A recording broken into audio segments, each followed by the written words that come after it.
Welcome to the Nomad Network, your first stop for complete and comprehensive Chicago Bears football coverage. Dive deep into analyses, updates, and all things Bears. Subscribe to our YouTube channel today and never miss a beat. Thank you in advance for your support. We promise to bring you the best because together we're unstoppable. Go Bears!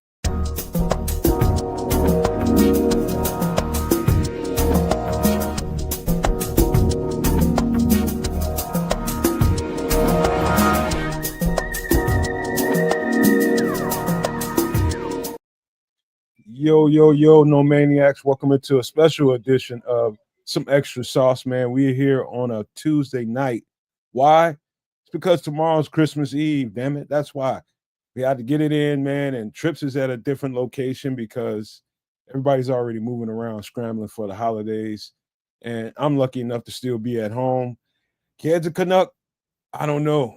I just don't know. I just did a show with him on the Kids a Canuck channel. I did his football fantasy show, and he was fine there, but he was eating a sandwich.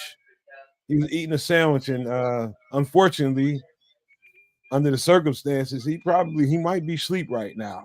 Just to be quite honest with you, I think he might be a little tired right now. So that's what's going on.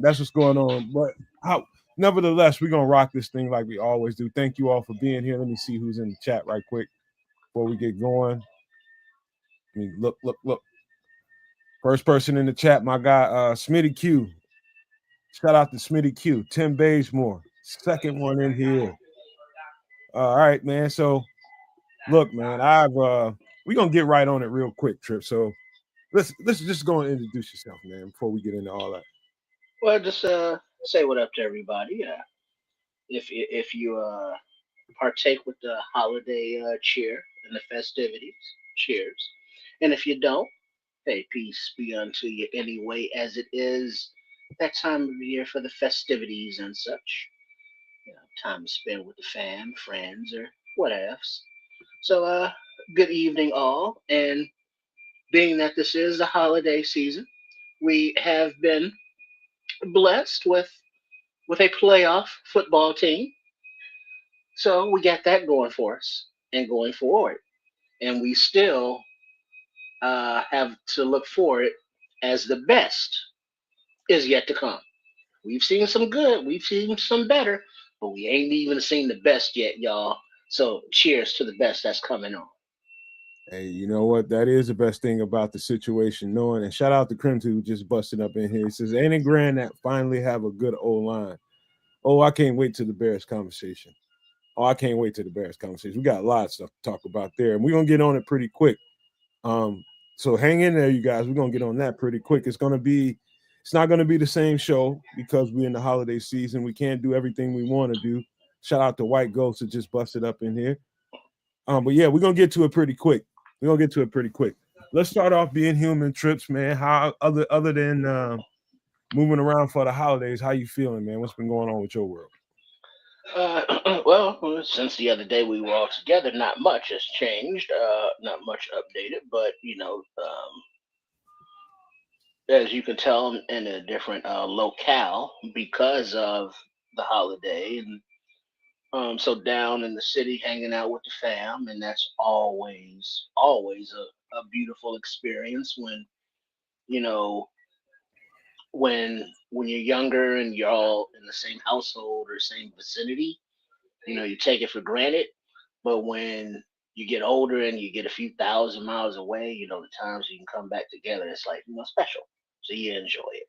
So that's what I'm on. But if always, got to give some time out to the no maniacs, out to the supporters of the Nomad Network at Kansas Canuck and Sports Chicago style, so we can talk a little Bears, a little football, a little life, for a little bit on this Tuesday. Just to make sure that we bring the content that you want, you need, and you deserve. Appreciate that, man. And safe travels, and hopefully the family is happy, man. And it's good, cool being around them, just having a good time, and that's what it's all about. It's really just about family for me. What's funny about it, before I get into my little story, I wanted to tell you all something that just happened. Um, Talked to my sister earlier, man. She had a breast reduction surgery, man, and she's doing well. She done bounced back from it, and she's already recovered for the most part and ready to start going back to work. I wanted to tell her she wanted to go back Monday, but I was just like, just chill out and wait till the new year, just chill for a little bit. What's up, Paul? I mean, Dan Brown. Glad to see you. I hadn't seen you in a while, man. Good to see you in here. Um, anyway, long story short, to get to that part, I always think eggnog. I told you guys that a week ago, man. I love eggnog and I love doing holiday spirit things. And I told her, I said, man, I'm looking for some non-lactose eggnog. And I found some powdery stuff. She's like, you know what, man? It's gotta be some eggnog out there. Got non-lactose everything. And so she found some. It's called Silk. I've seen that product here and Mhm. there. I don't know, man. We're gonna see, man. I think it's like the almond milk kind of. I think it's an almond milk kind of product. Yeah, I And use that all the time. The silk almond milk, the unsweetened, but I've never had their eggnog. there you go. There you go, Mayhem. Bourbon and eggnog. I'm going whiskey and eggnog or rum, one of Hey, the two. some I'm kind going of one. dark liquor and eggnog. It's a It's dark liquor of choice. yeah, pretty much of choice. Shout out to Dan Brown. He says been long, rough week. Last week he lost his big brother. Brother, Oh, damn. man, Sorry to why does hear this that. stuff always happen during the holidays, man? Right? It always happens. Shout out to you, Dan. Keep good spirits, man, and be the big brother now. Be the big Got brother to. now. You know, be the big brother. You the big guy now. I'm sorry to hear that, Dan. Yeah, condolences. Because, it sucks and there are no words that are going to bring, the ultimate comfort or anything like that. But just know that, we're here for you and we empathize with you. That's why this community is here, man. We here for it all, Dan. We here to be there for each other. That's a big, big deal with me because it leads me into the next story. I gotta tell you about my life. And what's interesting is it just happened. Um, Somebody that I know, and I'm literally talking about not very long ago. Somebody that I know is going through depression, and it's hitting them hard. And I wouldn't say that we are friends or we know each other well. I've just known them through acquaintances, seeing him around. Him seeing me around. He knows who I am for sure. But I'm sure he doesn't know that I'm a mental health professional because I haven't really seen him since high school, right?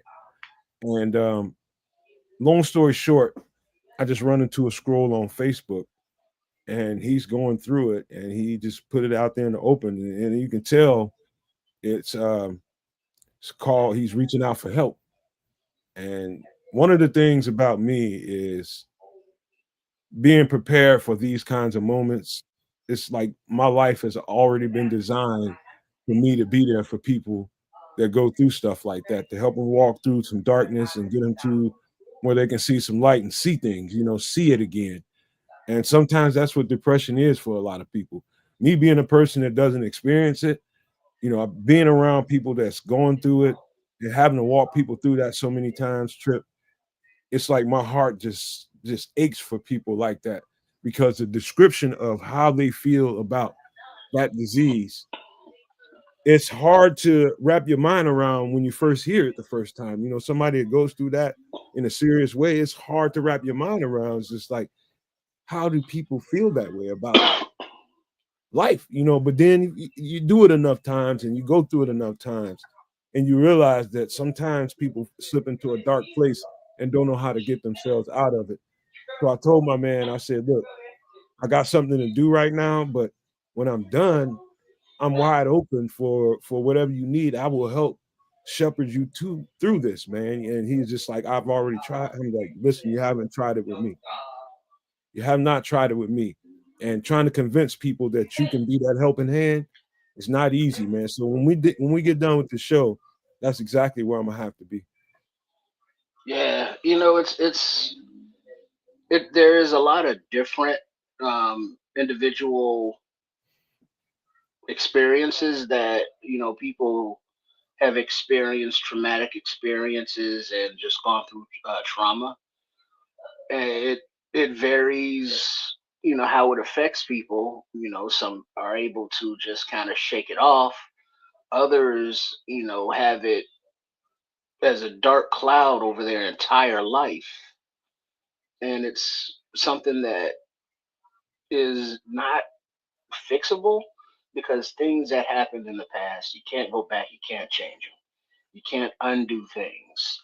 And I've said it before, I think, but if you had a beef or some kind of friction with somebody who's no longer with us, you can't get any kind of resolution with that. So whatever the traumatic experience was, it stunts a lot of people's growth mentally, physically, emotionally. Um, they may think that they're over it, and then something triggers them, and then they slip back into that darkness, and they can't find their way out because it's just dark. And it's something in our minds, in our own brains, that is making it dark. And so part of us knows that we want to get help. We want to the pain, the silent suffering to stop, but we don't know how. And then when we try to find ways out how, the darkness is misguiding us, back into deeper darkness. So it's a very destructive cycle. And the thing is, you can't really do it alone. Nobody, no therapist is going to be able to fix it or cure you. It's just finding ways to come to accept it or deal with it or get past with it, but just have the understanding that the bad thing happened. It's not your fault. You know, you move it, keep it moving forward, and keep those scars there because the scars will always be there. We will never forget those events, but they can heal. They can be sore from time to time, but we can get past them. Because I mean, it's kind of the same thing, and I'll let Kez get in here, since he's here now. But today I was doing some traveling, and I was, just shaking out my fingers, and I happened to look across me, and the lady had no fingers, literally. She had like the nubs of like where the knuckles were, but she was still able to utilize her phone and like scroll and stuff. And then I felt kind of bad because I'm out here, moving like I'm flexing, like, oh, look at me, I got fingers. But I'm not thinking about it. But somebody's always going through something that we don't think about, and it's just you don't feel bad about it because you can't feel bad about it. Life is too short to feel bad about it. So just whatever you need to do, if it's talking to somebody, do that. It's just sometimes just talking about it's like, huh, I didn't think about it from that perspective. Or the more I talk about it, the less of a fear it gives me, the less I'm scared of it. And the more it's just like a story now. So you can kind of deal with it emotionally and get past it. But it's a process and it's not easy. It's a lot easier said than done, kids. Kids ain't in there yet.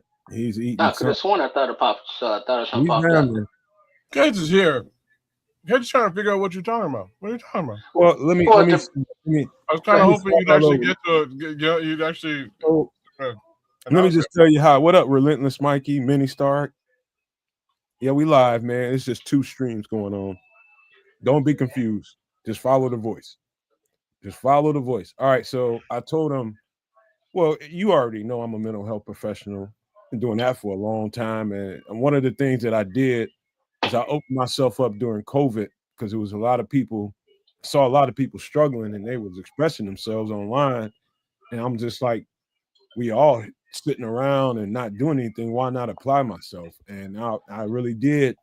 And sometimes I wish I didn't because I got a lot of phone calls all hours of the day and night and had to help walk people through things.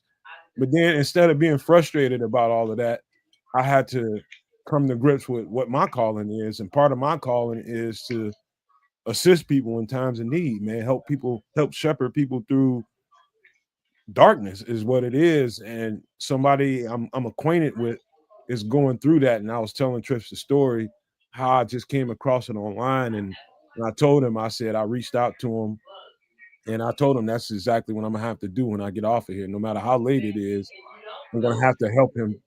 See, try my best to walk him through to some kind of light spot, man, because it doesn't sound good at all. Well, glad you got to do what you're about, man. It's all about flexing those muscles and helping those people at the same time. So I'm glad you have that opportunity. I don't know. Weird wild world out there, man. That's all I got to say. And I'll give a shout out to Relentless Mikey and actually everybody else in the chat. Happy holidays and Merry Christmas and Happy Hanukkah and all of those things to all of you guys out there. Hopefully you get to spend some good time with your friends, family, loved ones, what have you, and maybe you can help somebody out along the way. Yeah, Trips was saying, and there's a lot of great comments in here, man. Minister Charles, Create Culture, White Ghost, all the people that's making comments in here, and it's just, it's hard to get somebody to see what they can't see. That's the job right there, is getting someone to see what they can't currently see. You know what I mean? That's the work right there, is first getting them to, I've seen variations of it where getting somebody to go back to work, or getting somebody to just get up out of the bed, or getting somebody, just basic things. And you start there and you just work and work and work through it until you get the person where they're feeling better. But you can't give up right there. You got to keep them going and show them that, your spiritual guide, something. Let me just pull it up. Let me just pull it up. Create Culture says, we wake up one day at a time. The next amazing thing we're going to discover is what's already here, our spiritual power, and how to access our truth in the spiritual realm is spiritual plants. He said a lot there. The spiritual aspect of trying to get better is where I work from. Those are the basic structures that I work from, is getting people to just let go of the thoughts and just be, and see where the spirit guides you. It's usually to a much better place. Just letting people, this is too much clutter in people's mind. And sometimes that's taxing. A lot of times that's taxing. And that's heavy on a lot of people, Yeah. That's Yeah. The best part, the bad part is there's no guide, there's no manual, let's say, that you're going with on how to use your own mind and know when it's working against your own best interests, which is kind of counterintuitive, but it be like that. And it's very normal to feel unnormal. Well, there's no such thing as normal. Normal is a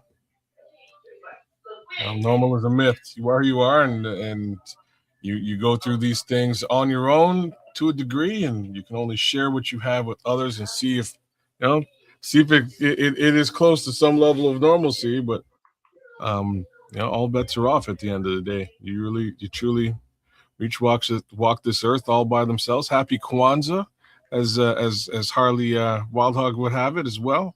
I put that out there too. But it's a tough world to navigate, man. Tough world to navigate. You got to skate by and do what you got to do to get by. Sometimes you're up, sometimes you're down, and it's all how you manage and juggle everything in between. But I try to do a decent job. Sometimes you get depressed. Sometimes things are going great. And let's be honest, as Bears fans, I think we're having a pretty good week.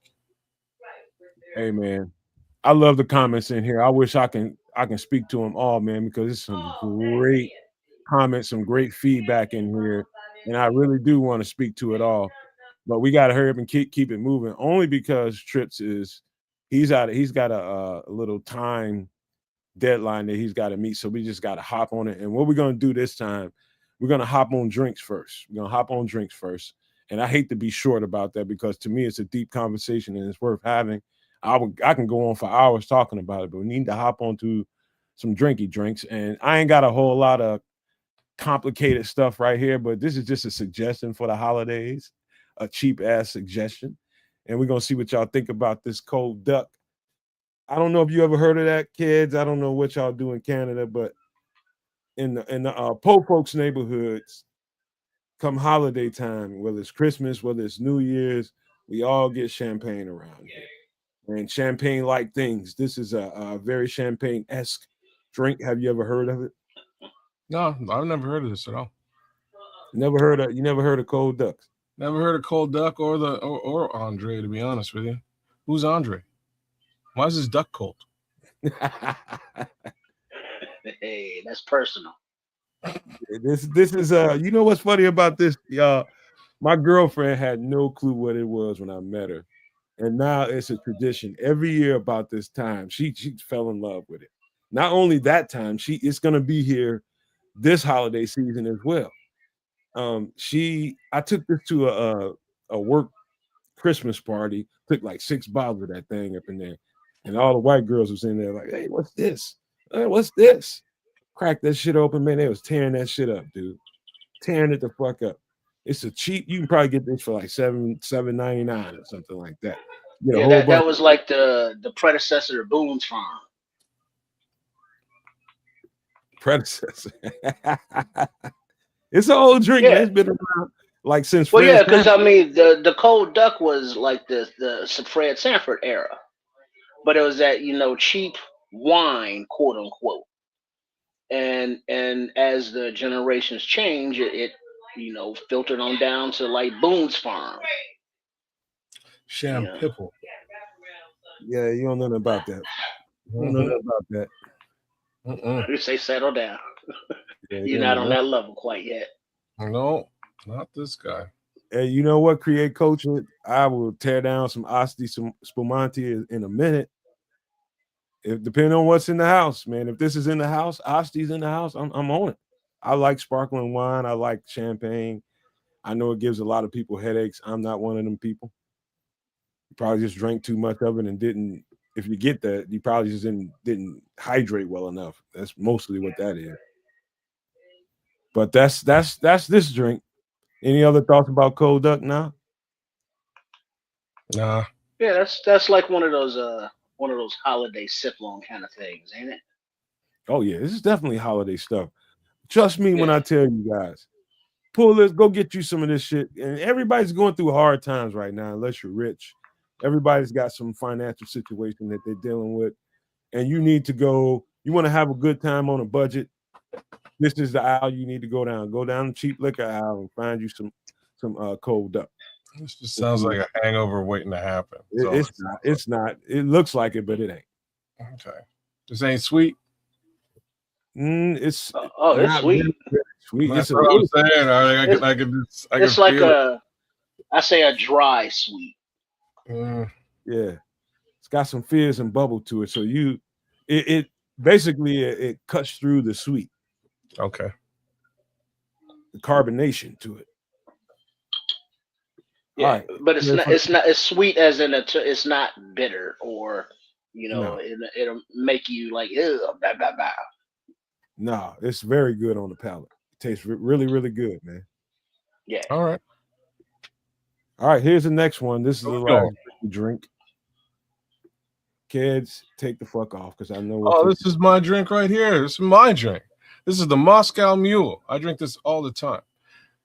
You want to get yourself some lime juice, some ice, a lime, some vodka, and some ginger beer. Mix them all together. You got yourself a Moscow Mule.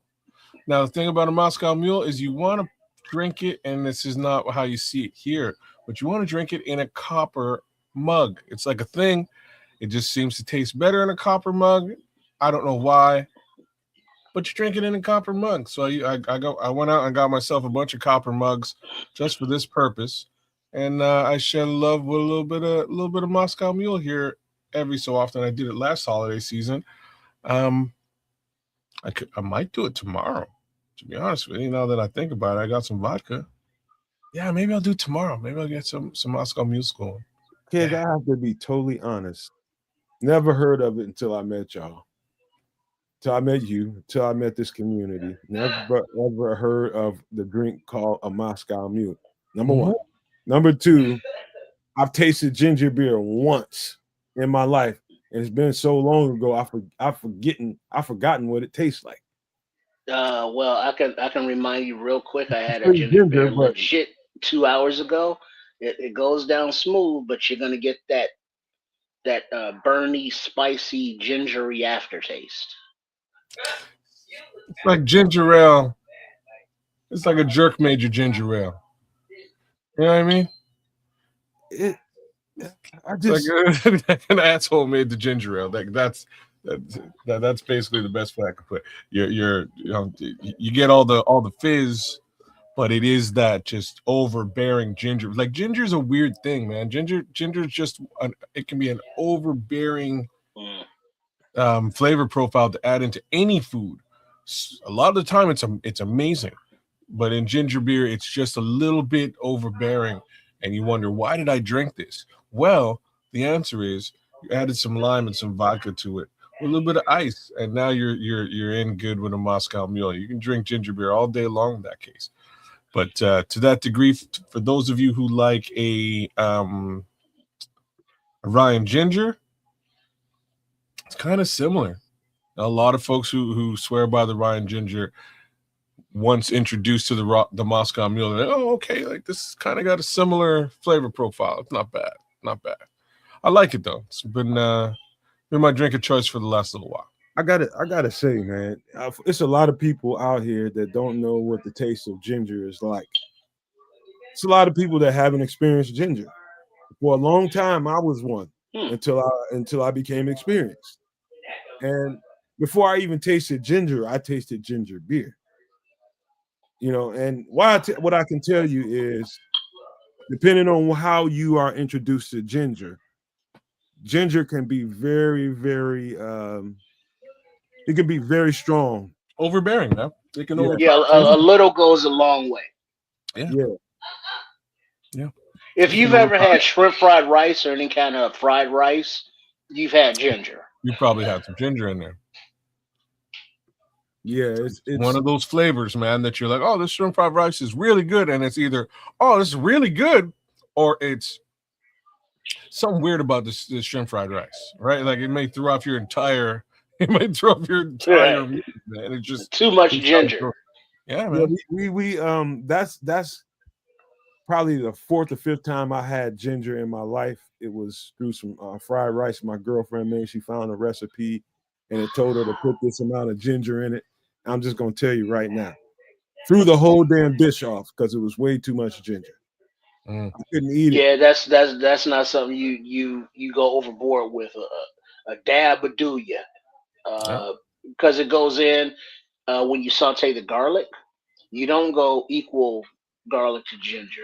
It should be like whatever the garlic is, like half of that ginger or a quarter of that. Yeah, it will throw you off if there's too much in it, for sure.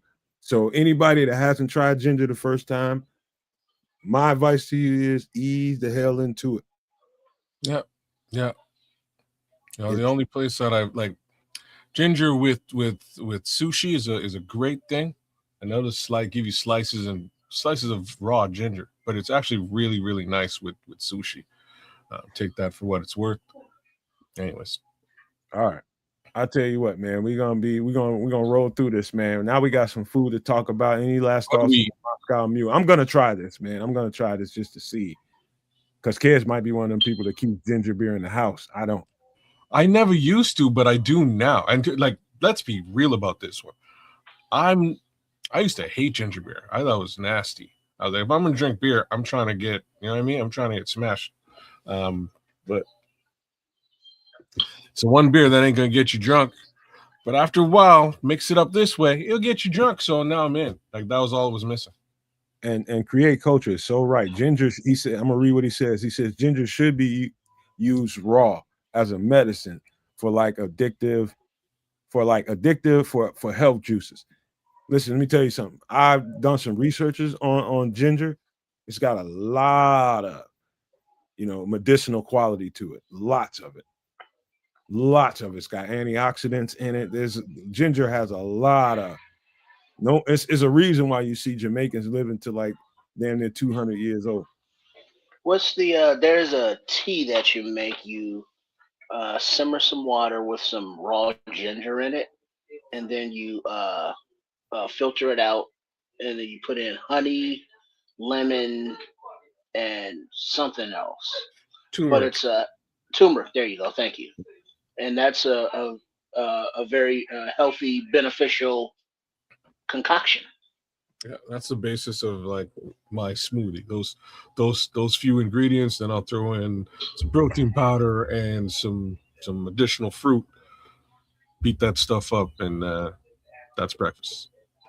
Hmm. All right, we're gonna move on to some food because I know as soon as Trip sees this, he's gonna want to talk.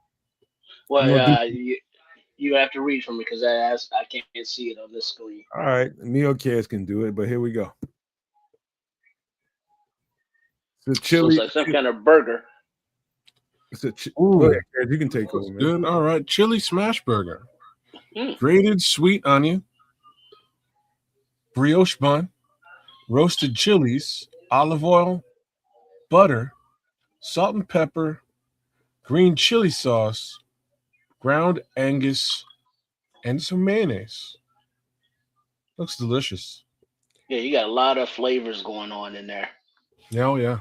And the thing about the smash burger that makes it different than a smash burger is flattened, Mhm. and it has that char on the meat, so it has that little crunch, and that just kind of changes the flavor profile a little bit. Then the cheese is nice and melt. Uh-oh. Oh, did we lose him? For a second, he'll pop right back in. He's just in a different location. The Wi-Fi is different. But you know what, man? I'm curious, man. It's hard. You have to really go out of your way and really, really go out of your way to screw up a burger that I wouldn't eat. You'd have to. I've had one burger in my entire life that I could not eat. One. And I had a lot of different burgers. At Chili's. At Chili's, they have not Chili's. Let me make sure I got that right. I think it was Chili's. They have this Texas sweet honey barbecue burger with some fried onions on it.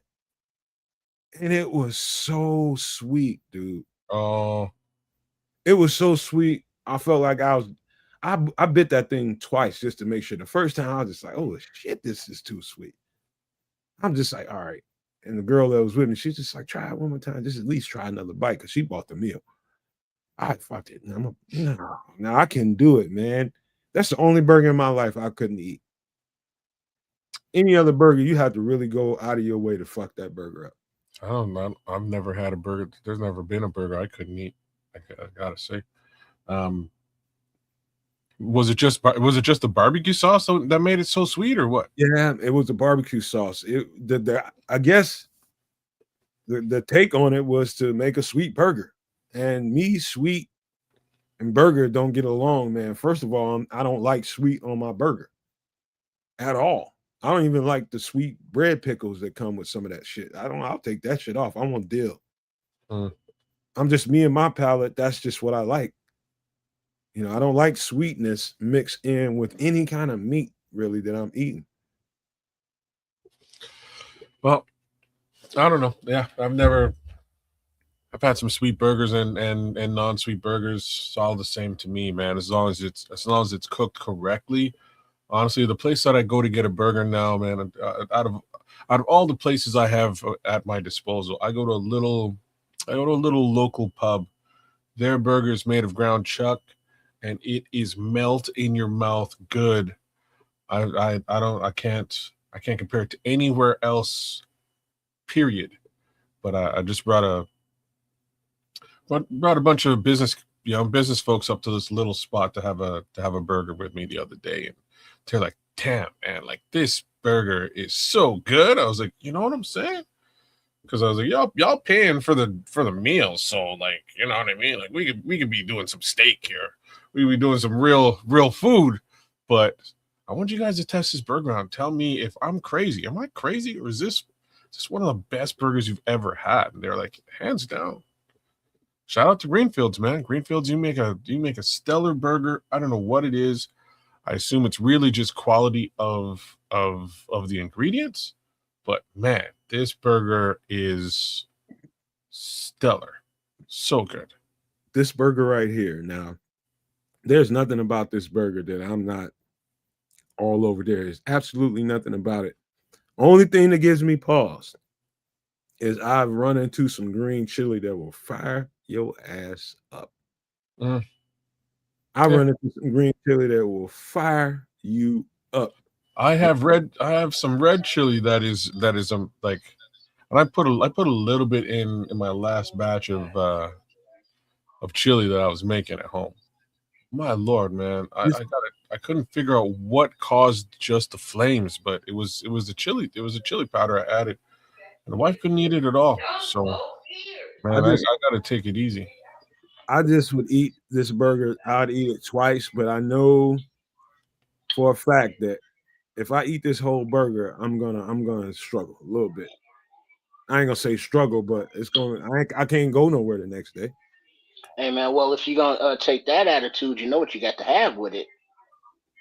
What you got What you gotta have? Now you would think French fries, right? And that is delicious, but it's even better with some baked beans.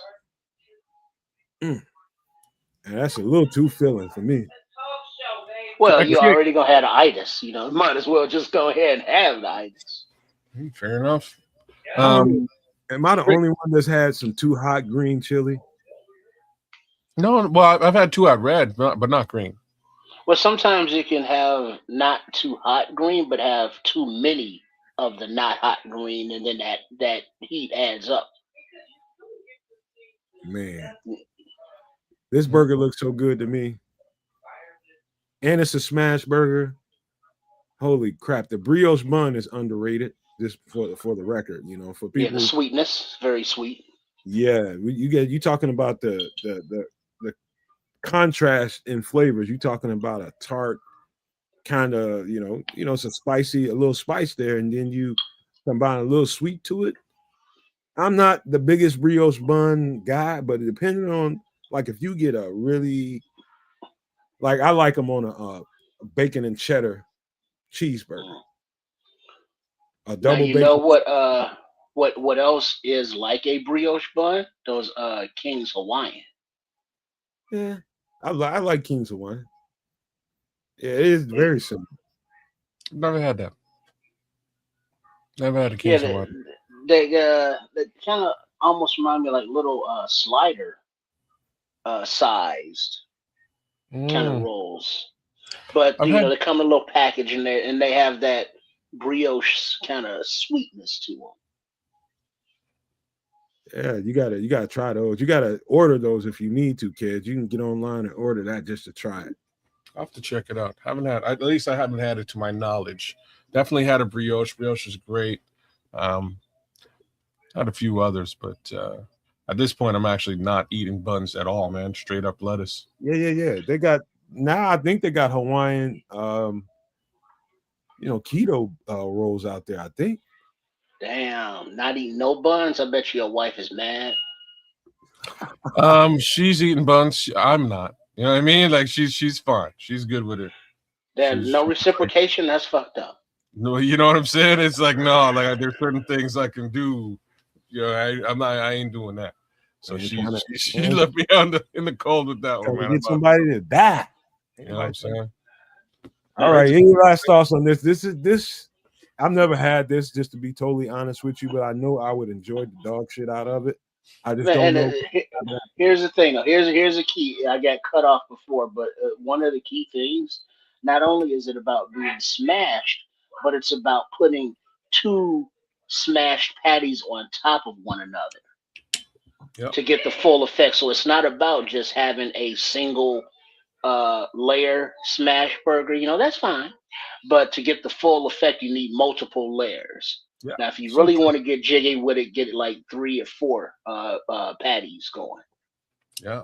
Hey, somebody asked earlier, have we tried the pretzel buns yet? I gotta stand up and say that I have not, and No. I don't like pretzels. Number one, number two, my girlfriend loves pretzels, and she keeps bugging the shit out of me about wanting to try some burger place around here that specializes in it because people are talking about it. She wants it, and I'm just like, man, I'm not trying. But I'm have to do it at some point. It's very similar to a brioche, like it is, but it's a little bit, thicker. bit thicker. Yeah, man, it's a little bit thicker. I didn't like it as much as some of the other people out there. As much as I would have thought that I would have enjoyed a pretzel bun, I didn't because of that added thickness. Just me. I think Create Culture mentioned it. I don't. They did. Me and pretzels, I ain't really that much into it. Well, it doesn't taste like a pretzel. I mean, it's similar to the way that it's made, but it does have that thickness. But it's just like a different. Just think of a different coarseness of grain. All right. Instead of like a very meshy thing, you're eating a more bodied burger. So you can put more sauce on it. You can put like a thicker, like if you, instead of a smash burger, if you want to use like a thick joint, you put a nice thick one inside of a pretzel bun because it's gonna hold up with the weight. Yeah. All right. I'll tell you what, man, because we can keep going on, but if I don't keep this thing moving, we're gonna run out of time. So I got to get to the last food item, and it is my favorite thing in the world. As stereotypical as it is, I don't give a fuck. It's not fried chicken. Everybody love Mama's fried chicken. How did you know? Everybody, because it's anybody can read it. delicious. Go ahead and read the ingredients. Anybody can. All right. Ingredients: salt and pepper, mustard powder, thyme, basil, paprika, flour, whole milk, buttermilk, peanut oil, garlic powder, onion powder, cornstarch, and hot sauce. That's a whole chicken, and you have to part it up. Is the hot sauce separate? No, sir. No. Let me lay it on them so I can get it right. Trip. Listen, in that buttermilk, when you're about to when you got this chicken cleaned up and seasoned up, you get ready to throw that thing in some buttermilk, and you need to put all these seasonings in that buttermilk along with the hot sauce. Okay. Stir that thing up, so make sure it's good and wound up and mixed up well. Dip all that chicken in there. So let it sit in there if you want to. Let it sit in there for a little while.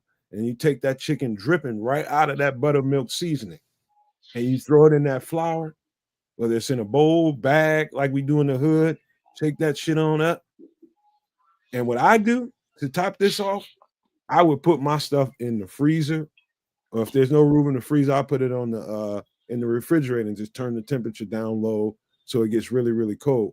So by the time you take it out and put it in that oil, you won't have particles coming off of that chicken crust. It's going to stay stuck together, and it's going to be a complete piece of chicken, and you won't have all that excess bullshit going on in your grease. But now, if you want to get extra, you double dip.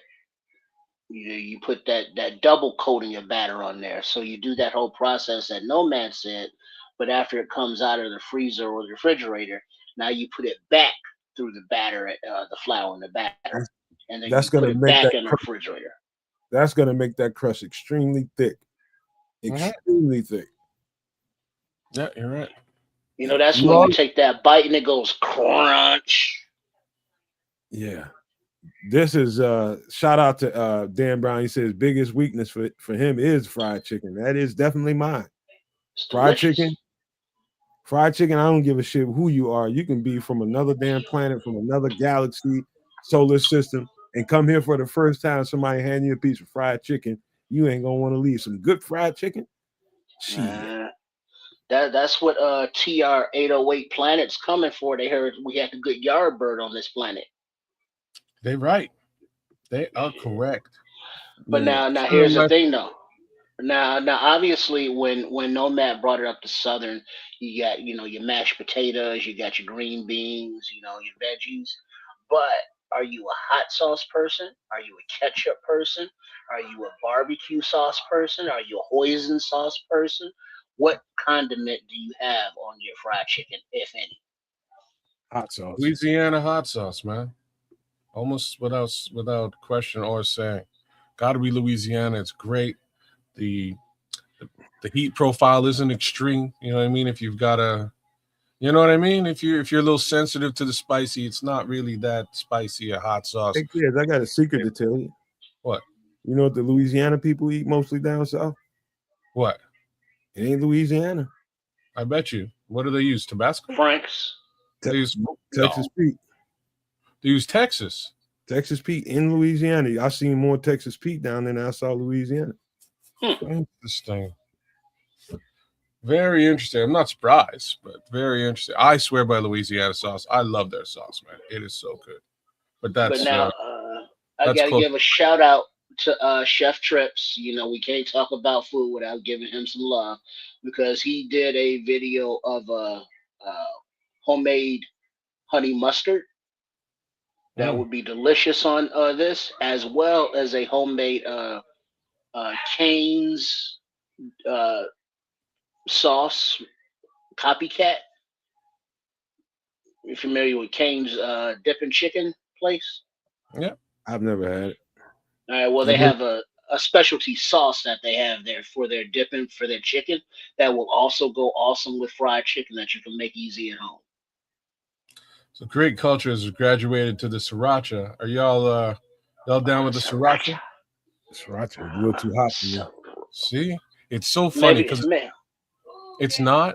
It's just the weirdest flavor profile of them all. So my first two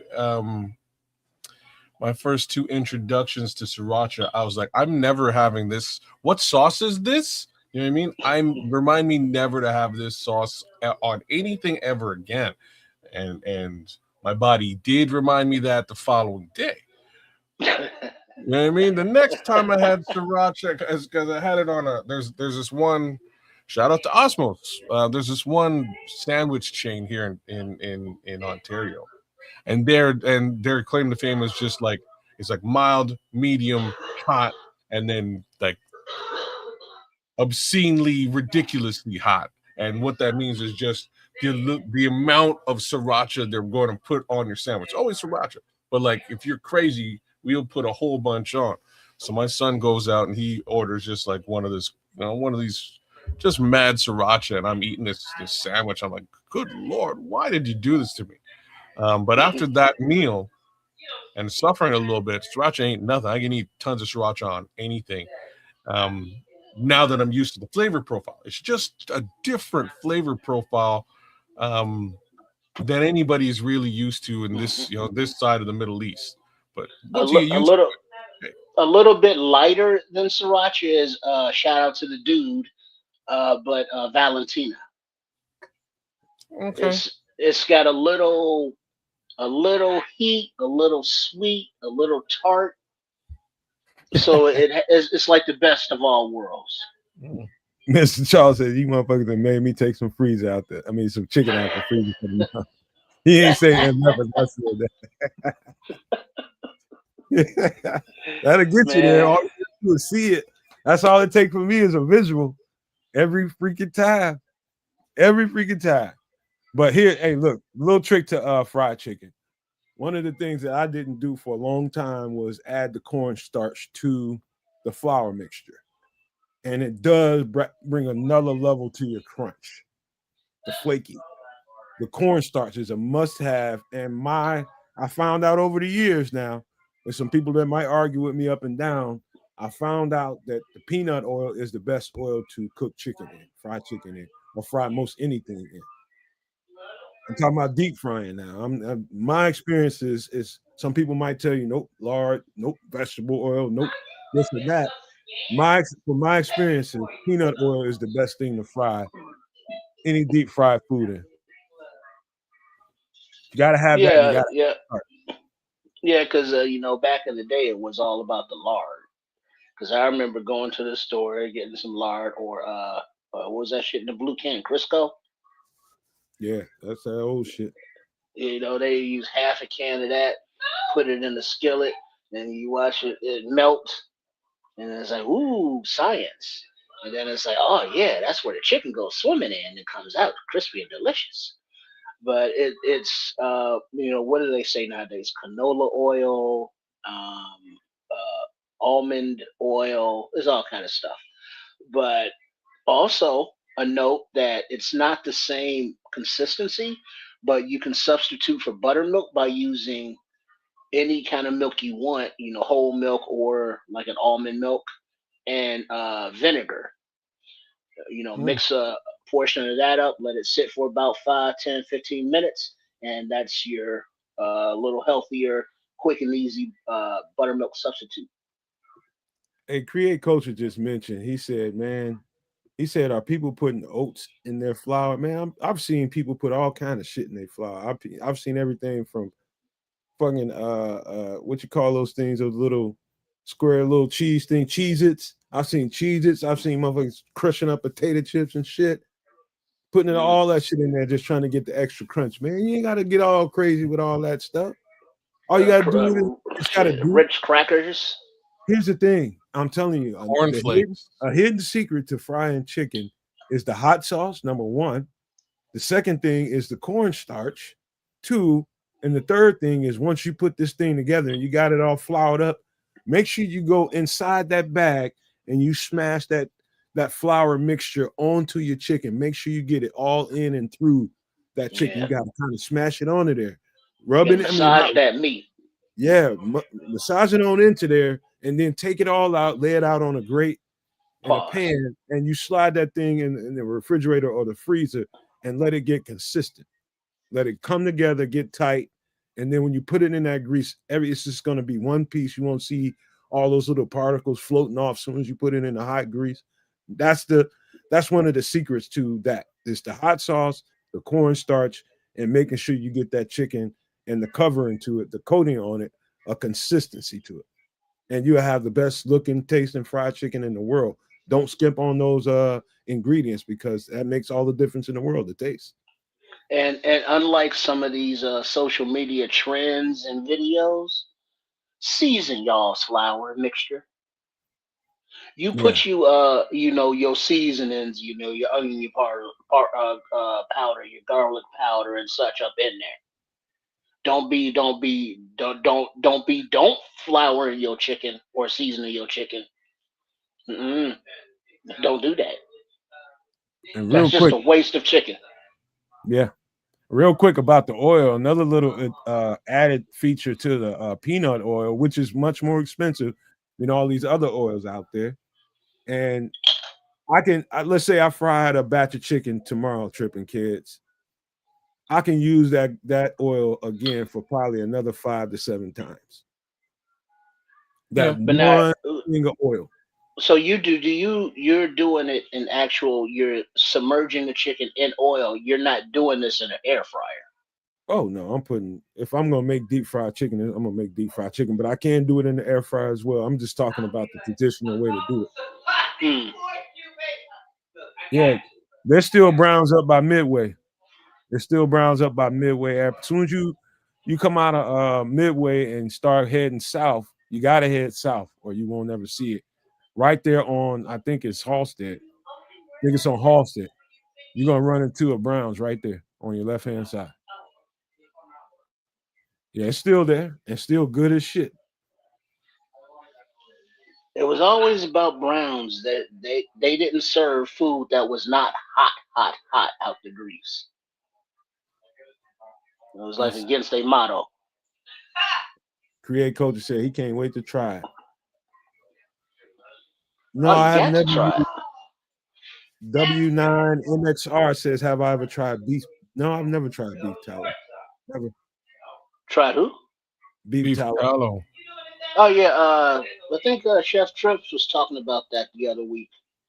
So anytime you go to a butcher shop or you get a piece of good meat, beef, and that trimmed fat, keep the fat, trim that fat, slowly simmer it on the pot, the stove on the pot for like a few hours, and then once that liquid is out of all of the particles, pour that and just let it solidify in a jar. That's the best oil you can make. That's what McDonald's supposedly uses for their fries. I'm gonna try. You know what? I used to eat beef bacon a lot, and that beef bacon renders a lot of fat. If I'd have known that, Yeah, I would have keeping all that. yeah, that's the tallow. Except once it solidifies, it looks like candle wax almost. Yeah, that's It's what every hard. beef It's looks that like. consistency. Yeah, Yeah, clean it while it's hot. Mickey Right. D's. That's why them fries so good, huh? Mm-hmm. It's Because it's good. just that extra layer of flavor because it's the actual fat from all of that beef. All right. Any last thoughts, kids? I know you ain't no fried chicken frying guy. You gonna go buy your fried chicken, ain't you? You ain't gonna go through none of these I necessary mean, steps. I've attempted to do all of this. It's never turned out it's never turned out great. I'll be completely frank with you. If I'm doing fried chicken, I'm doing it without batter at all. I'm just seasoning my chicken and frying it up as such and eating it that way.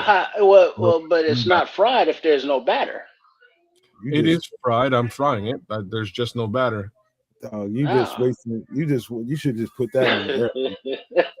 Brother, it's delicious. Trust me. I'm just Ain't no saying. Ah, need. Ain't no need to doing that, man. No need in putting all that extra. If you yeah. gonna fry some chicken, fry some chicken. Well, I Yeah. mean, there is no. I've never had bad yardbird. No matter how it was prepared. How no matter well as long as it was seasoned. Yeah. So that I've had. Yeah. No, don't eat everybody's chicken and a potato salad. Yeah, no. But Mhm. there are many different ways to enjoy this. But as long as you get that yardbird in you and it's delicious, it's not a fatty meal. I'm sure this is you can make it keto, which is probably you probably do. Well, no. Like all of that. That's why I do it the way that I do it at this point. But all of that batter ain't keto. Well, But you do you gotta. have those keto cheat days? Yeah, you gotta have a cheat day, and I'm a Yeah. cheat day fried chicken kind of guy. And if you're gonna fry chicken, I'm telling you, go back and listen to the show, kids, and look at all this stuff on here. Write them down if you Mm, need to, but you mm-hmm. gotta try it the way I said it and broke it down. Yeah, How no, I got you. I got you because it's different than the way that I would have made it the last time trip. I did it sort of more along the lines of what you were describing, or at least how I generally cook mine. I usually don't use the buttermilk that's missing, so I'd have to add that, and I like that. you don't Um, have to have that though, kid. You can have any milk. The milk is there to basically thicken up the situation and make your stuff stick to it. I get it, and you're Mm-hmm. doing it. You're sort of you're putting your spices in with the milk is for what you're saying. I do my spices in with the flour. Right, I mix the flour together with the spices and sort of put it Well, all together. actually, you can do a little bit in both. I mean, it's not a either or. You can put a little bit in there and a little bit in there because they're different layers. So when you bite into the chicken, you bite into that outer layer of flavor, and then as you go into the meat, you get into a different layer of flavor I because of kind of the see what different you're coatings. I kind of see what you're doing here, and I would put sort of the wet ingredients together in with the buttermilk and keep the dry stuff outside with the flour. Put them all together, and away you go. I'll have to give us a shot sooner or later, but like I say, fried Shout chicken's out, such an undertaking this way. shout out to Redwood Taylor. He says Redwood Dot Taylor. He says every day is a cheat day for you fucking Americans. Like eat Damn right. You laugh, boy. Yeah, Can't argue with the guy, man. Can't argue Just with supersized motherfucker. there's some fat bastards around here. All right, we got to get up out of this, man. I could talk about this forever and ever, man, but we got to get into some Bears conversation because we got to roll, man. We got to roll. And first, let me give my super duper shout outs to the Bears Pro Bowlers, 2026 Bears Pro Bowlers, and that is Drew Dorman, Kevin Byard, and Joe Tooney. Yeah, we're going to get all the way into the conversation about who we thought got snubbed, but first, let's give these guys their flowers, bro. Well, I voted for all three of these guys, including the guy who got snubbed as well, as the number fourth, and another guy who I feel got snubbed, but we'll talk about them later. Man, Kevin Byard's had one hell of a season this season. I think he deserves this. I really appreciate how he sort of stepped into that leadership role of this team, and I hope that continues on. Drew Dalman and Joe Tooney have been sort of silent assassins all season, especially Drew Dalman. Joe Tooney it's kind of what you would expect from a perennial Pro Bowler, right? It's kind of what you'd expect.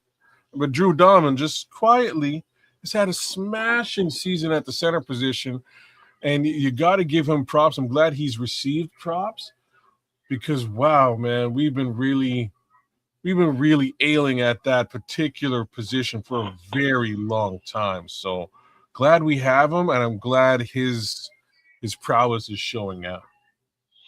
I'm glad that that the power of polls compels you, and that the ageism was not a thing with trading for Dahlman. You know, you're giving up a 4th-round pick for what, a 31-year-old at the time, and it's like, really, how much you got left in the tank? And he's been balling the f out this season. Kevin Byard, who was 31 as a free agent when he brought him in, it's like, well, how much does he have left in the tank? Leading the league damn near with turnovers. So all the people you talk shit about, huh? All the people you talk shit about in the Pro Bowl. Well, not all, but some. And it was like as I said, what they got left in the tank, and it's like they came in at the top of their game. They didn't have to be developed because they were developed already. And then Dahlman, who was the free agent signing, so this is his first opportunity to go out there and get paid, and go to a team that didn't draft him, and here he is, and so now you got the center and your left guard. And it's like that's what you want for your young developing quarterback. And then you got a guy that's an emotional leader because Kevin Byard's out there giving the pregame pep talks. So he's getting everybody fired up, getting everybody, minds right out there. So these are 3 guys that deserved it. They've earned it. They've worked hard for it. And the thing that we all hope is that with Tooney and Byard especially, is that they're around to mentor the next generation coming up behind him. You know what's most gratifying to me? The fact that all 3 of these guys, shout out to Kevin Byard, Drew Dalman, and Joe Tooney equally. I don't want to take nothing from either one of them, but the fact that we have offensive linemen in the Pro Bowl from the Chicago Bears after all these years, it's crazy, huh? It's so gratifying to me because a lot of people like Tripp. And you ain't the only one, Tripp, man. A lot of people was questioning the how much sense does it make to be paying these guys, these so-called old guys, all this money? And the rationale behind that for your average mind, and I'm not talking about you Tripp, I'm talking about your average fan. I should have said that. It looks like that we overpaid. Well, ain't nothing average about my mind, so we know. Go ahead. No, not at all. Not at all. Your fucking shit's complex like a motherfucker in ways that I don't want to have to tell nobody. But man, listen, these were great freaking investments, and it's made all the difference in the world in the success of this team. The fact that we have an offensive line that can dominate the line of scrimmage at times and really dictate how well we do in the game or how well we don't do in the game is a relief for me. It's starting to, it's so impressive for me watching it on all 22 that I feel like it's hard for me to say that I have seen a better offensive line in the NFL. I'm talking about past the first 4 games or so. Once they started to gel, I don't know that I've seen a better offensive line in the league outside of. Now I'd say they look just as good as the Philadelphia Eagles, who I consider to be the best offensive line in football. And these guys are right there on par with them. The Chicago Bears offensive line is right there on par with the Philadelphia Eagles. And to be honest with you, the only person that I would exclude in the Pro Bowl conversation would be Ozzie Trapillo, because he just got there. But every single last one of those other 4 deserve it. Every single one of them. I'm talking about Jonah Jackson, and I'm talking about Darnell Wright. They didn't get the respect they deserve. Since we're talking about the O-line, they deserve all the credit in the world. Well, Theo Benedict got a fair amount of Pro Bowl votes this season as well, just to put that out there. In any event, it's amazing to see offensive line picking up the slack. That position for us, that O-line has been such a place of woe. It was an area of woe over the course of the last few seasons that to finally turn it around is an impressive thing. And it looked like Ryan Poles kind of said, you know what, we just don't have time with the young quarterback to F around and say we're building an offensive line and be stuck in that building process for God knows how long while this thing acclimates and gels together. Let's just swipe the credit card and put together something that actually looks like an offensive line, and let's see where that goes. Braxton Jones, you ain't it.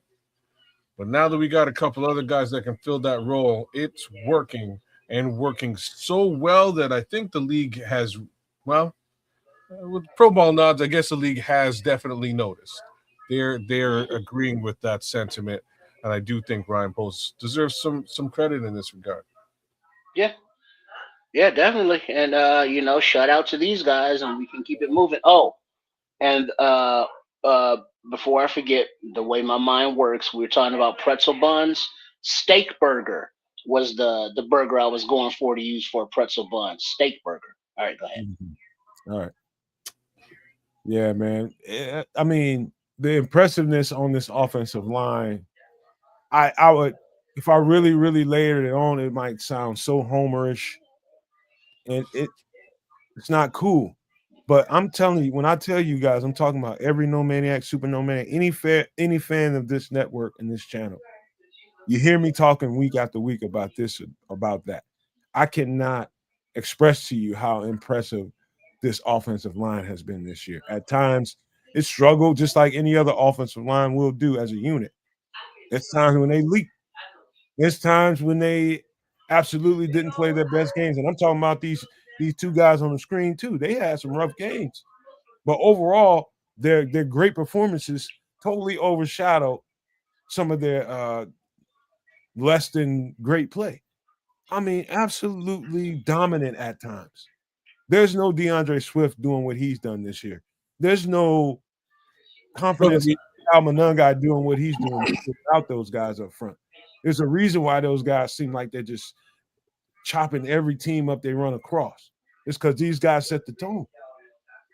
And that's why, Mr. Mayhem, I would lean towards these guys over Kyle and Swift getting a Pro Bowl nod. I'm like there was no, and this is like, man, Ben Johnson's done some beautiful things this season, and we didn't have a run game up until week 3 or 4, right? Mm-hmm. All of a sudden, it came out of nowhere. When it did, it ain't stopped since. How you like that now? You know what I'm saying? What's up after it showed up? But before that, it was a major question mark. It was just a matter of them really putting together an offensive line that could click and roll together, and they did. And you said it, Jonah Jackson and Darnell Wright. Like, I know those 2 guys got a fair amount of Pro Bowl votes as well. Like, Darnell Wright, in my opinion, definitely should have he should have generated a bit of another look with regards to Pro Bowl selection. So like that's my additional selections to these 3 gentlemen here, because I felt right off the bat these 3 deserved it was clearly Nashawn Wright, Darnell Wright as well, and unfortunately Tremaine wouldn't allow me to, like, I wasn't allowed to select Tremaine because he was on IR, so I put another vote in for Nashawn, which is why I'm kind of surprised that's boy. Well, wasn't he leading? Yeah. So I mean, I don't understand. If you're leading, how are you not the winner or number one or whatever? Politics. That's why I don't like the construct, man. That's why I don't like the construct at all. Explain. So who picks? Who chooses? What was Maine out for the last? What was he out? 3-4 weeks? Yeah. IR, so at least 4 weeks. 4 weeks. Plus. So just because, see, you know what? I can't say that I don't like the construct because I don't really know the full extent of it. I can't say, but the fact that Maine got snubbed, in my opinion, and I think Nashawn Wright under any circumstances would be in the Pro Bowl if he wasn't let's just say he was a known name with those kind of stats. He's in the Pro Bowl easily. So I can't consider the Tremaine a snub. It was just like, what do you call this? It's absence. It's an absence, but it was just like systematically they wouldn't allow him to be a part of the Pro Bowl voting because he was not on a team, quote unquote. He was on IR, and that's what wound up happening. Outside of that, in my opinion, he played at an all-pro level all season this season, and he's back at it again. I hope all of that bodes well for his contract restructure, which eventually is going to happen, I'm sure. But I think he should be extended and restructured, and I think he deserves some good money after this season's play. But then you factor in the remaining, like the previous seasons, and you don't know what to do, man. So we'll leave that to those of us who are getting paid to manage this, aka Ryan Poles. That's just sort of the unfortunate reality with Tremaine. With Nashawn, there's really no reason other than just general popularity of other people in the league. Like, if you were to grab Cooper DeJean's statistics and put them up against Nashawn Wright's statistics, I don't know that you're going to be looking at anything even remotely close to being better. Cooper DeJean's had last season, Cooper DeJean was a dude. I scouted Cooper DeJean. I think he's an amazing football player. I can't sit here and say that he's had anything like. Do you know what I mean? Like the season that Nashawn Wright's had this season. Now let me be a little bit selfish here, and Kez this will probably tickle his ears. Think about it from a Homer's perspective. When you start thinking about the Bears, do you know what a Pro Bowl status can do to your contract negotiations? Fair enough. You know what I'm saying? Now we got Nate. We already got. It's so funny you say that because you're usually the last guy to think about this type of. Right. So could this be the difference between us being able to keep them and afford them and not? You got it. You nailed it. That was the first thing that came to my mind too when I was looking at this as a situation. Maybe the Bears can actually keep Nashawn Wright. That's going to definitely help the negotiation process with Nashawn Wright if there's going to be one. I'm sure there's going to be one. How long it goes or what's involved with it dollar-wise, him being on a Pro Bowl is a whole different conversation than him not being in the Pro Bowl. Well, I don't know, kids. You were saying that you were surprised that no man would think of it that way. From a player's perspective, if we make the Pro Bowl, that's going to be a bump in pay. You're getting that accolade because you're on this level amongst higher than everybody else. So F you, pay me. Same thing could be said for Darnell. Darnell is pushing into a contract. I disagree with that because I think he's going to be in the Pro Bowl next year. Darnell is guaranteed. Well, Darnell's guaranteed good money because of where he was selected. Like he's Yeah, he's basically, first rounder. Yeah. you know what I mean? He just has to be played a certain amount and prove the theory. Theory's proved, as far as I'm concerned. Hopefully, the rest of the world agrees with me. I think that theory is proven. You need to get to his agent immediately and get that 5 year out of the way. Get that done. Sign him up for 5 years so you can save a couple of bucks over the course of the next 2 years. Go win some Super Bowls, and worry about that in a year and a half. Kids and trips, I got to tell y'all something that is going to sound like the most flattering thing in the world when it comes to Darnell Wright. Sometimes, and I'm just giving you guys what it looks like in the process. Sometimes when I'm looking at the O-line play, I look at it sometimes and I just rewind it and rewind it and rewind it. And I try to see what I can see. And then there's other times when I don't even know how to explain it. But I can tell you for certain, the Darnell Wright that we saw the last couple of years versus the Darnell Wright that we see right now, Two different things. His technique is so goddamn consistent. Now it's getting there. It's not even at its best. It's getting there.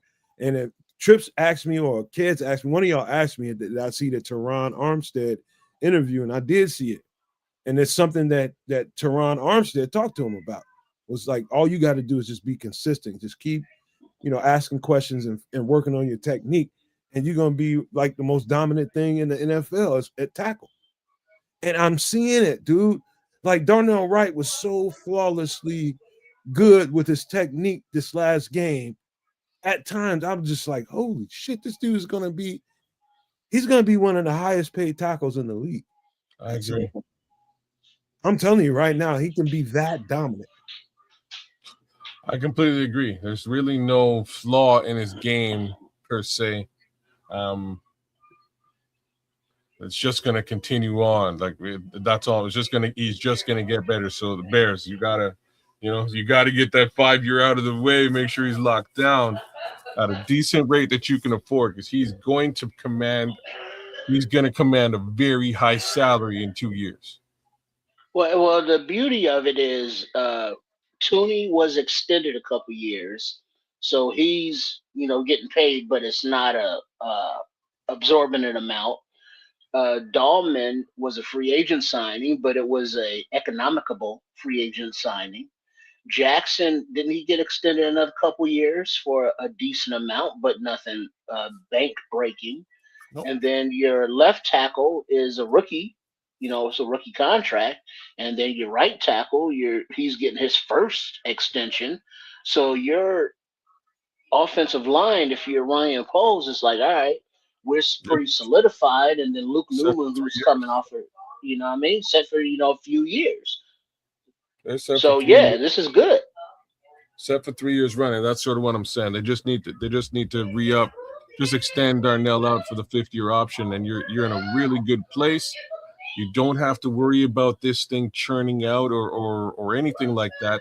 The only thing you have to worry about is slight injury. So you double down on a couple of these positions over the draft and over free agency, just for depth purposes alone. And you have some depth already with, again, potentially Theo Benedict, and some of the other guys that are back there too. But this thing looks solid for 2 years, and this is sort of what I've been talking about. I didn't expect this year to go quite as well as it has. This is, to me, very surprising, and I'm loving every minute of it. But come this time next year, they're going to be in a very good position as well. Can I tell you guys what I saw as one of the more major flaws with Darnell Wright? It's never the feet. It's never the feet. It's never the power. It's never that. Sometimes when he goes to make the initial contact with somebody, he leans head, shoulders all together. He just leans into a defensive end, puts his body weight on him, and more times than not, that's sufficient to stop whatever that guy was doing. All he has to do is put that power on him and his body weight on him, and it was like he was compensating for not having the accurate kind of hand punch to really control a defensive lineman. And the difference in that the last couple of years to now is so impressive that I can't say that enough. Yeah. Darnell Wright on that offensive line is the most improved offensive lineman there because he's young and he's supposed to be improving right now.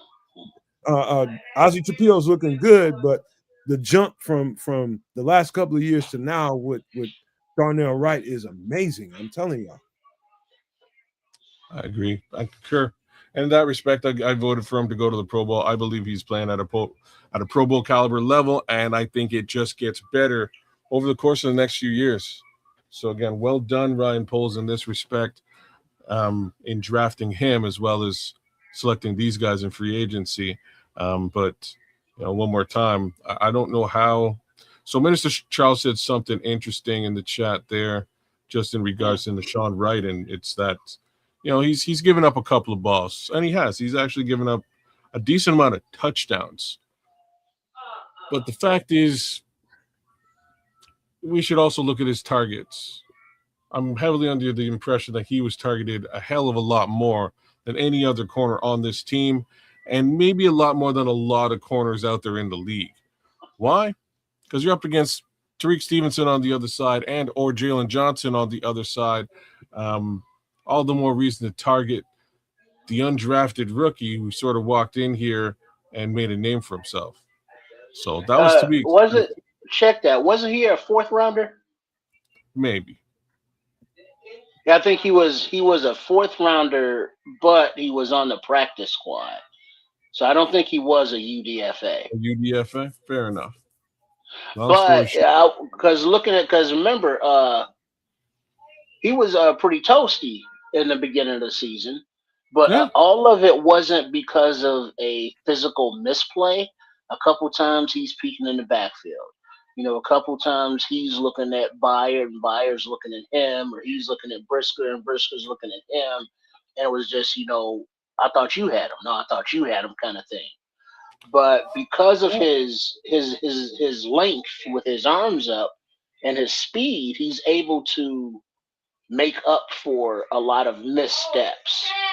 And his ball awareness, we obviously see with the amount of turnovers he's getting. That's it. That physical makeup he has does allow to make up for getting burned here and there. Like early in the season, I was watching Justin Jefferson eat his lunch, but then he kind of started to get physical with it and bring what he brings to the table, and that is a 6'3" frame, a lot of length, and good ball skills, man. So all of that across the board, made him a guy that I definitely had to vote for, and then vote for again when I found out that Tremaine Edmonds wasn't an available vote. I will say this, and I said it a couple weeks ago. I will say it now, and I'm gonna probably get away from that statement in the next couple of weeks as the season comes to an end, guys get a little healthier, and we head into the playoffs. Healthy Nahshon Wright versus all the cornerbacks we have on the team. That includes Kyler, that includes Jalen, that includes an unhealthy last a couple of weeks, Tyreek Stevenson is the best cornerback that we have on the team right now. Nahshon Wright is. Now, when those other guys get healthy, that's a whole different conversation. But as of now, he's the most consistent, and he's the best cornerback that we have on the team until everybody gets healthy. And I don't think that's an argument that anybody would refute too much. Well, all you got to do is watch the game. Yeah, I mean, JJ's still admitting that he's getting his legs back under him. Kyler, Coach Johnson said, "Hey, playoffs. Kyler Gordon could be back. Fingers crossed." Tyreek Stevenson, he was getting toasty in the beginning of the season. He's been out hurt, but he's coming back, still getting his legs under him. And then Nick McLeod, congratulations on the NFL player thing. But yeah, on the field, he's kind of like, ugh. So Nahshon, give me that right. That's his nickname. Give me that. He's been the cornerback of our secondary. Hey, Crimson asked, he said, over JJ question mark? Man, I'm telling you Yeah, right now, yeah, he's Tyreek's better than JJ right now. right now, yeah. Jalen Johnson is not all the way there, but he's working his way back to true form. I'm talking about play. He's the better player as of right now, given the health situation. Interesting. Just looks like we have viable depth, and that is important, especially in the cornerback room, given the fact that Terrell Smith went down as early as he did. It's really cool to see these backups and young men step up to the plate and have one hell of a season so far.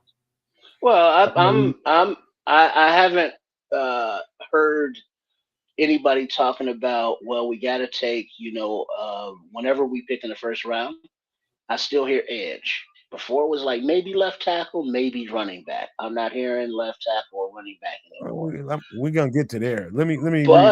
But cornerback, don't sleep on cornerback being top pick. All right, let me read Patrick Higgins because I hear you, Crimson. I appreciate it, man. I understand why you don't agree with it. I understand that. But let me read Patrick Higgins because this is a throwback to last week the Packers game. He says, "Got to give you credit, Nomad. You strangely had zero doubt, even when down 10 points and like 2 minutes left. I know how football goes, Patrick, and I know the determination of this team.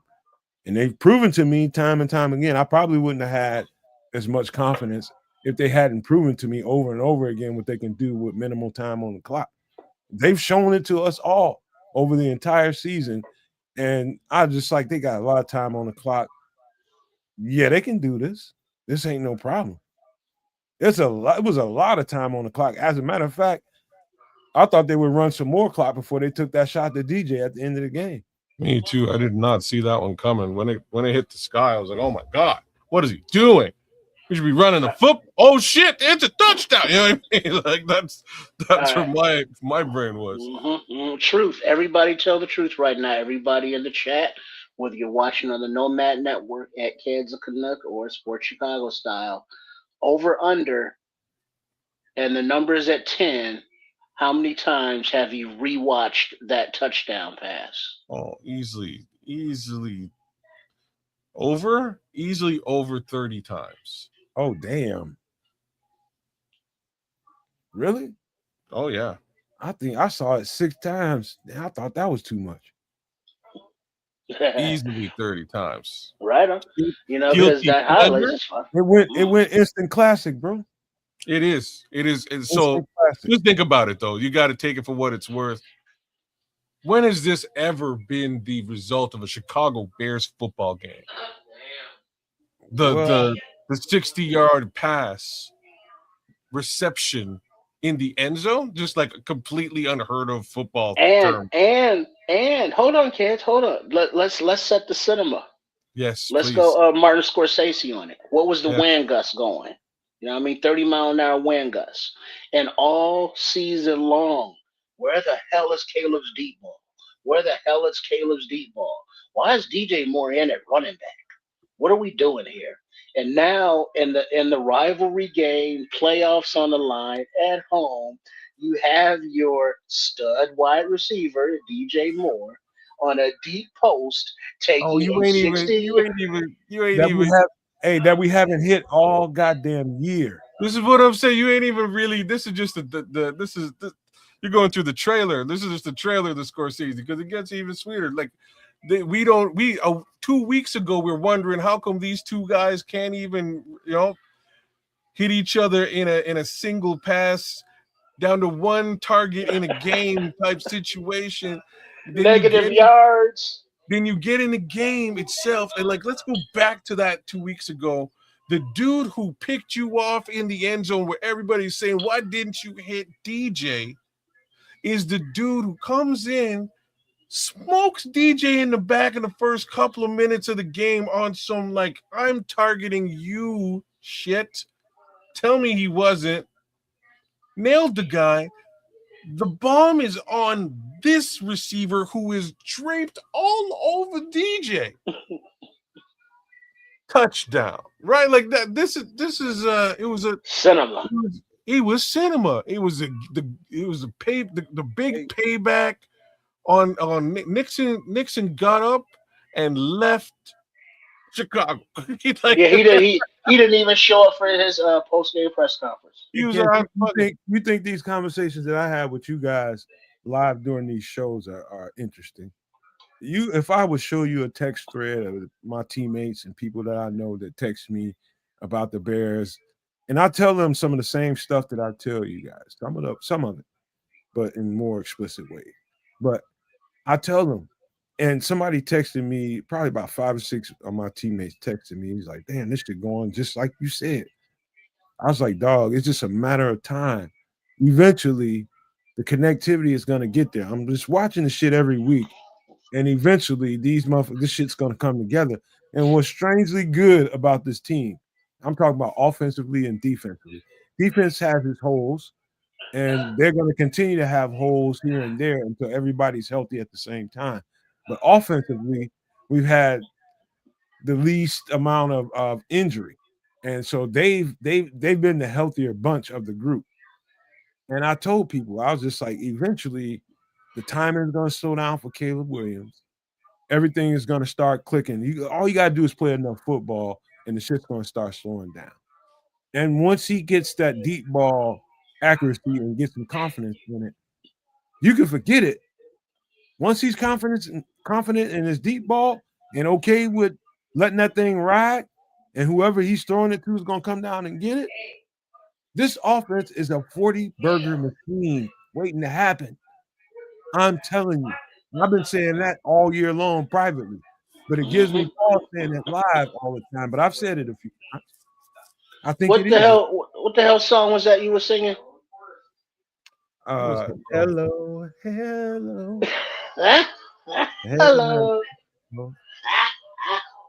There you go, because it was hello, and it was like, oh shit, points. Hello points. Hello victory. So, this is that whole thing that as fans we want the instant gratification. So when they came out and lost those first 2 games, it was like, oh, this is gonna suck again. But as the wins have come in, it's like, well, this isn't sustainable. Defense can't get off the damn field. Offense, doesn't play the first half of games, but they're getting lucky with turnovers. And then they keep getting lucky with turnovers. And then they keep getting lucky with turnovers. And it's to a point there, it's like, well, after a while, it's not luck. This is something that you are consciously aware of and doing and forcing at the right time. And you look at the plays when the sacks happen, when turnovers happen, when receptions take place, and the connectivity with the quarterback, crunch time. So when it's time, to cut the nuts, nut cutting time, kids. That means you ain't no going back. Because now it's time for it to show and prove. They're showing and they're proving. So this is still the honeymoon year for the most of the fans. Not one projection had this team at 11 wins, possible plus, going into the playoffs this season. But yet here they are. So that the belief within Hallis Hall, within that locker room, within those halls, you just got to ride with it, because they keep proving week after week after week that they're going to find a way. Somebody's going to make a play, and they're going to have the confidence and the faith in each other and themselves that, yeah, we're going to pull this out. And it's like, let's fucking go. And I think this, man, and you guys can refute it if you want to, but this is what I believe in my spirit. I think everything has its time. As I was telling Don Burr before the season started in preseason, I told Don Burr, I said, man, there's a price to pay for the physical toll that Dan Campbell puts on his team. Dan Campbell and John Harbaugh, same guy fundamentally. Physical football, and they build their team to play physical football. Here's the thing: we're a physical football team as well, but there's a limit. It's got to be a limit to the physicality. It has to start inside the building. It has to start with, okay, am I putting too much on my key guys? Am I running this ball too much with Derrick Henry? Am I running this ball with too much with what's his name, the running back in Detroit? Am I putting too much on my offensive line? Eventually, that physicality will take its toll. That thing is like the Reaper. Eventually, you just say you believe in the next man up, but really, do you? Do you? Because guess what? You don't have to fucking play with them. And I told Don, I said they had a 3-year window. They had a 3-year window to exact their revenge on the league and get a championship in Detroit, and they missed it. And I told him, I said, just like it's been going on for the last 3 years, towards the end of the season, they're going to be missing 5 to 6 major components to the offense and defense. And I'll be damned if that's not happening right now. That's what Don is. That's why Don ain't here right now. Because he's remembering everything that I fucking told him. And I said, not only that, and I told him, there's only so far you're going to go with stiff-ass Jared Goff. He's going to be great in the regular season. He's going to be tearing people up in the regular season while that offensive line is protected. But when the playoff football starts and teams go to another level to make sure they disrupt his timing, Jared Goff is going to look like a pedestrian. And that's exactly, it's just starting early. Jared Goff looks like a pedestrian because he cannot move. And that's their weakness. That's their weakness. I don't take pleasure in it, but I can't stop smiling. I saw earlier today that there was a somebody posted that man, David Montgomery should request a trade because they're glazing Gibbs and they're not feeding Monty the ball, and this team is in shambles. And I'm paraphrasing, but Monty liked it. You know what I mean? So it's like, yeah. So it's He, like that ship is taking water fast over there. for the last 2 weeks, he's been the better running back because oh boy ain't been able to do nothing, because they're gearing their teams. Gibbs has torn up every team in the league for the most part, except for the last 2 weeks. He can't get the ball moving because they know that all they want to do is turn around and stretch run with Jahmyr Gibbs. They've figured out how to stop that. And since then, David Montgomery's been their best back, but they keep wanting to feed the ball to Jahmyr because they think that next big run is going to happen. And David Montgomery's getting a little frustrated with it. He's just like, shit, man. When they stopping him, just let me run the ball. And that's not happening. Dan Campbell has come in and he's not only accelerated Jahmyr Gibbs' touches, he's gotten another thing is a little bright spot for somebody else, and that is Jameson Williams. He's getting Jameson Williams the ball because the other coordinator was force feeding what's his name, Amon-Ra St. Brown so much that they were going games without Jameson Williams getting a touch. And that's not cool. You got a guy that you just paid like $20 million. You got to get him the ball. It's like DJ here. Yeah, yeah. And now that we see the fruits of the labors of this season of the offense from the offensive line coming together and gelling to getting the run game going to where seventh round pick Menengai and Swift are eating out there and running hard to now a shout out to the Skywalker, Jade Walker. We saw the electricity, the juice we're having. So the next man up mentality is taking place from UDFAs to free agents to late signings like CD Deuce, CJ Gardner Johnson. So everybody's contributing on every level. And we ain't even going into special teams and how much of a demon Blackwell should have been. He should have been an All Pro. Yeah, You man. know, Yeah, that's a whole other conversation. That's worth having. Kids, wake your ass up. It's a live show. Get up. Come on now. Hey, look. Fuck, I got other things to do on this show. But man, this Bears conversation is so good because we got to talk about I thought we can get through. I can get to what we need to get to, but I was underestimating it. We got to talk about the 49ers game.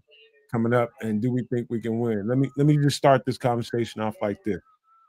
Fresh off some review, and my job on this channel, along with these guys, is to do that unfortunate work that I have to do is to watch them play football, talking about the next opponent, and watching the 49ers. I'll tell you something. Defensively, they're not the 49ers that they used to be, number one. And they depend on scoring the ball. And I'll tell you that Mike Shanahan is probably in the top. He is in the top 3. I'll give him top 3 easily. It's the coach in LA, the Rams. He's the best offensive coordinator in the league, period. But Sean McVay. Yeah, McVay is the best right now, and I think offensive coordinators would probably admit that. But Shanahan, where he's good, is morphing his scheme to fit the moment. They don't run the ball quite as effectively so far this year as they have in the past, and they've had to lean more on the passing game. And what they like to do is a lot like what we do, use a lot of eye candy, a lot of shifts, a lot of motions to move the linebackers around to create openings, whether it's in the middle or in the flat. They use that to weaken the integrity of the defense. And that's what you should expect Sunday. They're going to use shifts. They're going to use motions. They're going to use all kinds of eye candy just to get off a run or just to get off a play in the flat or throw down the seam. It's all the same thing. It's just about being disciplined defensively and making sure that this, just because this guy moves at the last second, doesn't alter your good judgment. You know what I mean? So if somebody in the slot, he's in motion, but he just runs to the line of scrimmage at the last second, he doesn't make that linebacker jerk and get out of position, because that's what they're counting on. I don't even know if that makes any kind of sense to you guys. But they window dressing. It's a lot of window dressing. Lots. So that's what is enabled the 49ers. What was it that they haven't punted since November or some shit? And they're putting up points in the game. Yeah, something like that. Was some weird stat that I think I heard or saw somewhere. But Purdy will give you the ball. He can't hurt you with his legs. He gets the ball out. He can be accurate, but he will turn the ball over. And we know that this Bears defense is very opportunistic. But we also know that this Bears defense gets gashed in a run, and CMC will gash you in the run. So they're going to have to be physical, because this 49ers team, I'm not saying they're soft, but they always are going out injury-wise. So get physical, pound, and pound some more. Pause. And on offense, the 49ers have been giving up points like, candy on Halloween. So the offense will need to actually play the first half and not wait till, the end of the game and hope that the defense keeps it close. So I'm not a better kids, but I think I saw that the over under is like 50 points. So if I was a better, I would probably take the over. Oh, okay. Okay. I'm with you on this one. It's an interesting matchup. I think, strangely, I think what's going to win us this matchup, is just momentum from this past weekend's game. I'll just be completely frank on this. These two teams line up very interestingly against each other. And you the two of you have already sort of mapped it out. I think we can put numbers up. I think we can put up a really solid offensive performance against this team, A, on the ground, B, in the air as well. They've got a decent defense. It is more the offense that I'm worried about how the defense will handle. It is a little bit tricky. And, yeah, man, Kyle Shanahan is definitely, like, worst come worst, top 5 coaches in this league. I might put you at number 3. Right there with sort of the list that Nomad was putting together earlier on. Either way, He's a mind that you got to be paying attention to. So's Ben Johnson. I think these two brains will line up very well against each other. I think the brains on the defensive side of the ball as well line up very interesting against each other. I do think from a personnel perspective, we might have them on the defensive side. Offensive, hard to say from a personnel perspective. You're really looking at a good collection of humanity. I am under the impression that George Kittle might be out this week. That might be a bit of a boost. They're still going to leverage those tight ends regardless as to what happens. CMC gets leveraged no matter what goes on. These guys have their work cut out for them on both sides of the ball. Again, whether you're San Francisco or whether you're Chicago, I just feel at this present time that win, that hype, this extra exuberant love that they're feeling from the city of Chicago and Bears fans worldwide, I think that bleeds into the score on this coming Sunday. Hey, wasn't Tongus the tight end Tongus? Wasn't he a Bear at one time? Told you, kids. See that he was saying this to me earlier today that Jake Tongus might have been a Bear. I'm gonna have to now. I gotta let me do some research. Don't worry about it because we got to get ready to close this thing out, and ain't no need to be worried about that. Because I gotta say something to close this show, and I have to apologize for 2 weeks in a row. I did really underestimate what we can do in the span of 2 hours, and again we're gonna miss the UAP UFO Buga Spirit, and I'm gonna say it 2 times in a row. I promise you we're going to make up for this after the holidays. I promise you we will. We will make up for this after the holidays. So I do apologize to the people that were waiting all show for us to get to that. I apologize for it, man, because we should have, but I underestimated what we can do. And I want to get ready to close this off by telling you guys something before we get to some pleasantries, and we got to get right to it.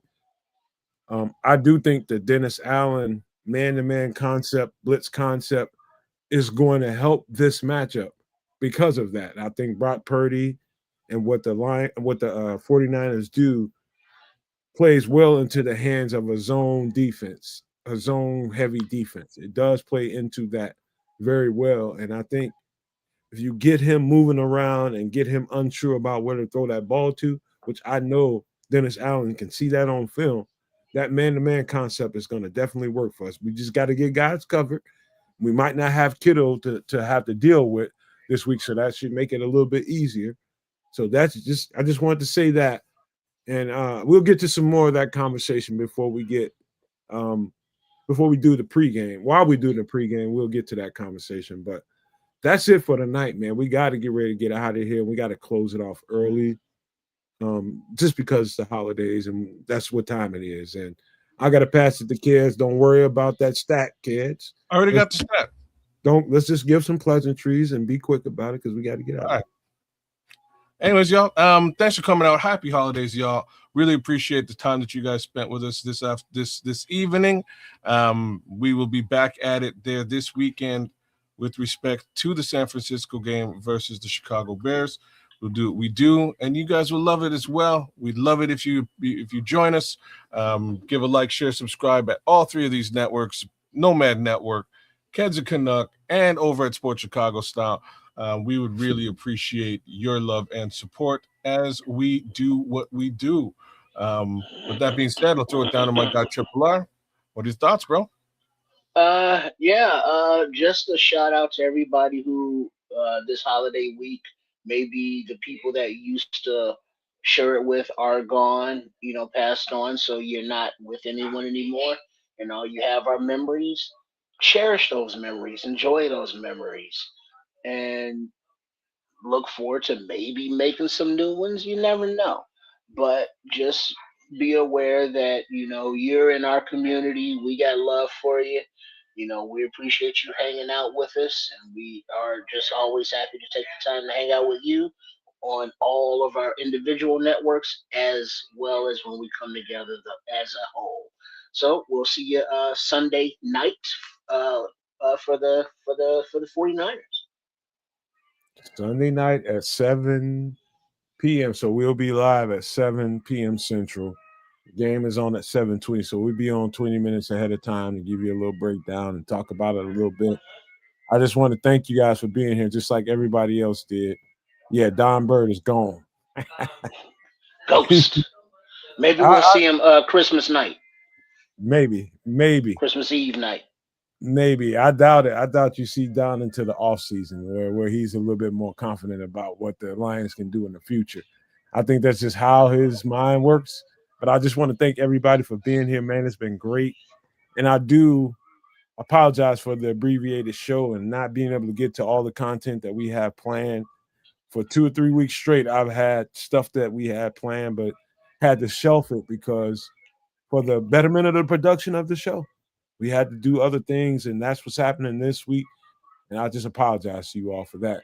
I just want to say to you all before we get ready to get out of here is, you know, I was very serious when I was talking to you all about what I might have to do when I get off this show and try to help shepherd someone through a tough time, and that's real. That's very real. And no, I did not expect to have to do some shit like this during the Christmas season, during the holiday season. Nobody thinks to be doing stuff like that. You know, you just be thinking whatever happy ass mood you have in your head and what you want to do, hang out with you, whatever it is. You never expect things like this, but I'm fully prepared to help somebody if needed. You know what I mean? And I'm one of those Well, people yeah, that yeah. I think all the no maniacs, all the kids, Canuck, everybody is sports Chicago style. We can appreciate that and respect you for it, and nobody's gonna go all DK Metcalf on you for it. I understand. I appreciate that, Trish, man, for saying that. And I just feel bad about it. I can't help it. That's just me.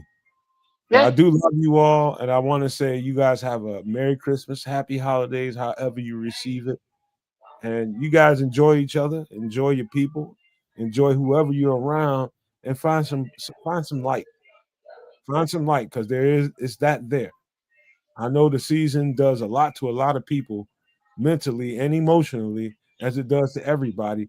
But just don't let it get the best of you. It's just a little time and space in your life. That's it, man, and you'll walk right on through that, and you're gonna be all right. But enjoy the holidays, enjoy your Christmas, you guys. I just got to leave you guys with these famous words: love, peace, and hair grease, y'all. Merry Christmas.